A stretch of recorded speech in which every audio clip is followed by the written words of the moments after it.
आपको डर लगता है? किसी के बाप से नहीं। जिनको जो लगता हो लगने दो, हम अपनी बात से न कभी झुकेंगे, न कभी मुड़ेंगे, न कभी रुकेंगे। भारत हिंदू राष्ट्र था, है और फिर घोषित होकर रहेगा। कैसे आप कह सकते हैं कि इस देश को ऐसा बना देंगे? कैसे बनाएंगे आप? तो आप अंबेडकर के संविधान को जला देंगे क्या? कि इस फैन फॉलोइंग का बड़ा राज क्या है? आप जादूगर हैं, चमत्कार दिखाने वाले हैं, आखिर धीरेंद्र शास्त्री है कौन? पहली बात तो हमारी कोई फैन फॉलोइंग नहीं है, हमारा तो पूरा परिवार है। फैन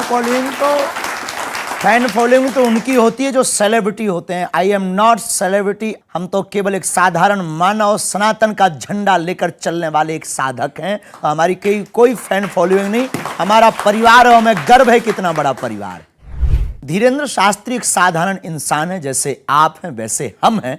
बस हनुमान जी के एक साधारण से सेवक हैं। उसका परिणाम है ये कि जो धर्म विरोधी हैं उनके मुंह पर तमाचा लग रहा है। तो आपके पास ऐसा क्या गुण है? मैं इस सवाल को ऐसे पूछता हूं कि आपके पास ऐसा क्या गुण है कि हनुमान जी ने आपको चुना? सच्चाई बोलने का गुण है और निडरता के साथ सच्चाई को दावे के साथ रख करके और सबको सत्य से जोड़ने का गुण है। और ये अगर किसी भी इंसान के पास ये गुण आ जाए तो ईश्वरीय दिव्य कृपा को वो स्वतः ही पा जाए। आप पर हनुमान जी की कृपा है, जिसकी वजह से आप लोगों की समस्या का समाधान कर देते हैं। लेकिन आलोचक भी हैं आपके, और बड़ी संख्या में है वो आलोचक। वो कहते हैं कि आप एक माइंड रीडर हैं, इससे ज्यादा कुछ नहीं। पहली बात तो ये दावा हमने कभी नहीं किया कि हम पर ही हनुमान जी की कृपा है। सब पर है सो हम पर है। और दूसरी बात, रही बात माइंड रीडर वाली, कांच में और मणि में बहुत अंतर होता है। चमकदार दोनों होते हैं, पर जो मणि काम करती है वो कांच काम नहीं करता। हिंदू राष्ट्र की जिद पे अड़े हैं और अपनी बात पे निडर होके क्यों खड़े हैं? अगर हिंदुस्तान में रहने वाला हिंदू राष्ट्र की जिद पर नहीं अड़ा तो वो हिंदुस्तानी है ही नहीं। वो लगता है वेस्ट इंडीज का आदमी है। और रही हमारी बात, जिनको जो लगता हो लगने दो, हम अपनी बात से न कभी झुकेंगे, न कभी मुड़ेंगे, न कभी रुकेंगे। भारत हिंदू राष्ट्र था, है और फिर घोषित होकर रहेगा। कैसे आप कह सकते हैं कि इस देश को ऐसा बना देंगे? कैसे बनाएंगे आप? तो आप अंबेडकर के संविधान को जला देंगे क्या? इन्होंने कहा कैसे आप कह सकते हैं? जैसे इनके लोग गजवाए हिंद कह सकते, वैसे हम भगवाई हिंद कह सकते।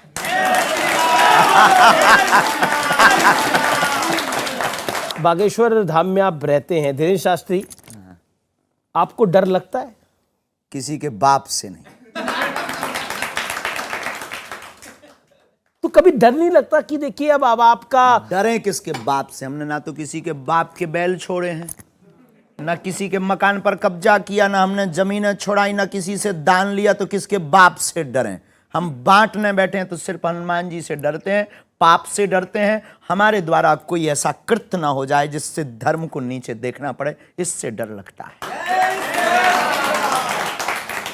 दिखाऊंगा और आपकी प्रतिक्रिया उस पर लूंगा। इस राउंड की शुरुआत करते हैं और पहली तो तस्वीर आ रही है, आपका वाकई दिल खुश हो जाएगा और अब अपनी गद्दी से भी खड़े हो जाएंगे। जो तस्वीर मैं दिखाने जा रहा हूं, वाकई मैं कह रहा हूं, कोई बात है तो हम खड़े भी हो जाएं। जी, ये तस्वीर आप देख सकते हैं स्क्रीन के पीछे। वाह, जय हो। जगत गुरु राम भद्राचार्य जी, पूज्य गुरुदेव भगवान है ये हमारे, उन्हीं की कृपा है। जय हो गुरुदेव भगवान की। तो क्या कहना चाहते हैं आप गुरु जी के बारे में अपने? बस जो पूछते थे आज तक कि चमत्कार क्या है, ये है। जिनके नेत्र नहीं है, अनेकों ग्रंथों की जिन्होंने रचना की हो, अनेक भाषाओं का जिनको ज्ञान हो, राम मंदिर का मुद्दा जिन्होंने सुप्रीम कोर्ट में जाकर के रखा हो और साक्ष्य प्रस्तुत किए हों, और साक्ष्य प्रस्तुतिकरण से जिन महापुरुष ने जज को भी चौंका दिया हो, इस देश में इससे बड़ा चमत्कार और क्या हो। तो आप कह रहे हैं ये है चमत्कार? ये भारत के जो लोग हमसे अब तक पूछते थे कि चमत्कार क्या है, उनको हमारे पास आने के पहले हमारे गुरुजी के बारे में समझ लेना चाहिए, पूज्य जगत गुरु भगवान तुलसी पीठ वाले। लेकिन अगर आपका मैं परिचय पूछूं कि धीरेंद्र शास्त्री कौन है, चमत्कारी हैं, अवतारी हैं, कौन है? धीरेंद्र शास्त्री एक साधारण इंसान है, जैसे आप हैं वैसे हम हैं। बस हनुमान जी के एक साधारण से सेवक हैं। उसका परिणाम है ये कि जो धर्म विरोधी हैं उनके मुंह पर तमाचा लग रहा है। तो आपके पास ऐसा क्या गुण है, मैं इस सवाल को ऐसे पूछता हूं कि आपके पास ऐसा क्या गुण है कि हनुमान जी ने आपको चुना? सच्चाई बोलने का गुण है और निडरता के साथ सच्चाई को दावे के साथ रख करके और सबको सत्य से जोड़ने का गुण है। और ये अगर किसी भी इंसान के पास ये गुण आ जाए तो ईश्वरीय दिव्य कृपा को वो स्वतः ही पा जाता है।